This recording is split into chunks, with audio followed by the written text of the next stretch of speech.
With hype and anticipation building for AEW's pay-per-view All Out 2021 over Labor Day weekend, I thought it would be a good idea to look back at the first ever All Out back in 2019. This would be AEW's second major pay-per-view in their history after Double or Nothing 2019. And with Double or Nothing 2019 being such a huge critical and financial success, All Out had a lot to live up to. I just recently rewatched this show for this video and I gotta say it was much better than I remembered. And I say that because since then, AEW has had some really good pay-per-views even during the pandemic era that it's sometimes hard to remember how good these shows were. But I must say, All Out 2019 is still a really good wrestling show that is even more interesting to watch back now, 2 years later. And by the end of this video, you'll see exactly what I'm talking about. This is Tranquilo Club, and this is an AEW All Out 2019 retrospective.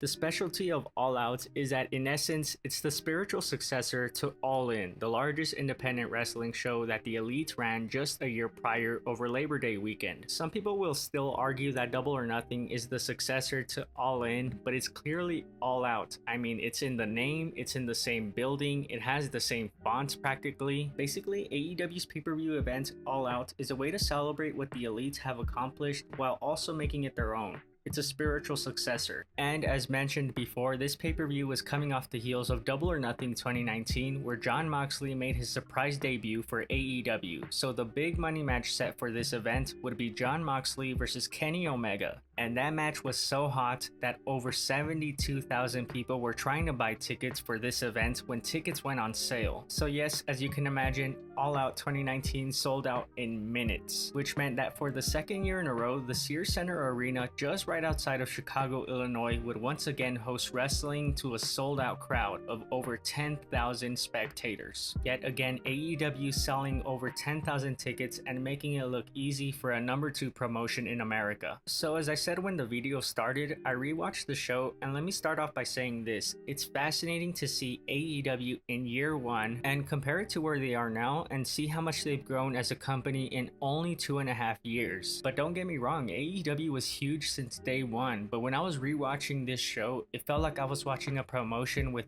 untapped potential. And that's the really cool thing about AEW. If you've been following them since day 1, since the very first show in Double or Nothing 2019, then you've been able to watch a wrestling promotion make history week in, week out. Now, besides that, looking at the card for All Out 2019 on paper, it isn't particularly exciting, especially after how much AEW's roster has grown over the past 2 years. Now, with that being said, on paper, the card might not be as exciting in hindsight, but it's still made for a really fun show. More so than the card, I think what hinders this show on rewatch is the fact that this pay-per-view was built up without any TV. Dynamite was still about 1 month off from premiering, which meant that a lot of the matches on this card were built either through YouTube or the 2 shows that happened between Double or Nothing and All Out, which were Fyter Fest and Fight for the Fallen. Like I said, it doesn't take away too much from the show, it just makes me forget every now and then how some of the matches were built. Like the opening match, for example, it was a 6-man tag between the Jurassic Express and SCU. I don't really remember how this match came to be. I mean, I'm sure there were some segments on being the Elites that helped build it up, but it was still a really great opener despite me not really knowing how the match came to be. Then the match afterwards was Kenny Omega versus Pac. That's right, the originally scheduled match of Kenny Omega versus Jon Moxley, the match that basically sold out the arena, wasn't able to take place due to Jon Moxley suffering an injury in his elbow. So then Pac was chosen as a last-minute replacement for Jon Moxley, and he made his AEW debut at All Out, and he had an excellent match with Kenny Omega. But the real shock here was Pac picking up the win against Omega via TKO, but it made Pac a top threat in AEW on his debut, and I'll touch more on this later. The next match was a 3-way Cracker Barrel clash between Joey Janela, Darby Allin, and Jimmy Havoc. And I'm not even gonna lie, I sometimes forget that this match even happened. It's the type of match that feels straight out of a fever dream. But hey, there's some cool spots in here, like Darby cavemaning onto Janela with his skateboard that's filled with tacks. And of course, with the benefit of hindsight, the wrong person won. It should have been Darby Allin. But in the end, it doesn't really matter because things turned working out just fine for Darby. The next match was a tag team match between the Dark Order, Stu Grayson, and Evil Uno versus the Best Friends. And it's crazy to see these two tag teams going at it in a match that basically had no heat to it, especially because now they're two of the most over acts in AEW. This wasn't a bad match at all by any means. It was actually a good match, but there was just no reason to be emotionally invested in it. And I feel like this match would get a crazy reaction these days in front of a packed Dynamite crowd. The post-match was actually memorable though, as it's when Orange Cassidy made his formal AEW debut to a loud ovation. And it's crazy to think that Orange Cassidy wouldn't make his singles debut for AEW until 5 months later at Revolution against Pac. But Tony Khan has said that that was always the plan, and I give him props because it worked. Next was a match between Riho and Hikaru Shida to determine who would face Nyla Rose to crown the first AEW Women's Champion on the first episode of Dynamite. This is yet another match that I feel would get a way bigger reaction if it were to happen now in AEW. Riho and Hikaru Shida are so beloved by the AEW audience now, compared to back then where a lot of the AEW audience were still being introduced to the two of them. Now despite that, this was still a pretty good match that had the crowd pretty hot by the end of it. And if I'm not mistaken, this puts Riho as the only wrestler in AEW besides Britt Baker to have a singles win over Hikaru Shida, which could make for a great reason to run this match back again one day. Then we had a match between Cody Rhodes and Shawn Spears, and you guys already know how I feel about Shawn Spears.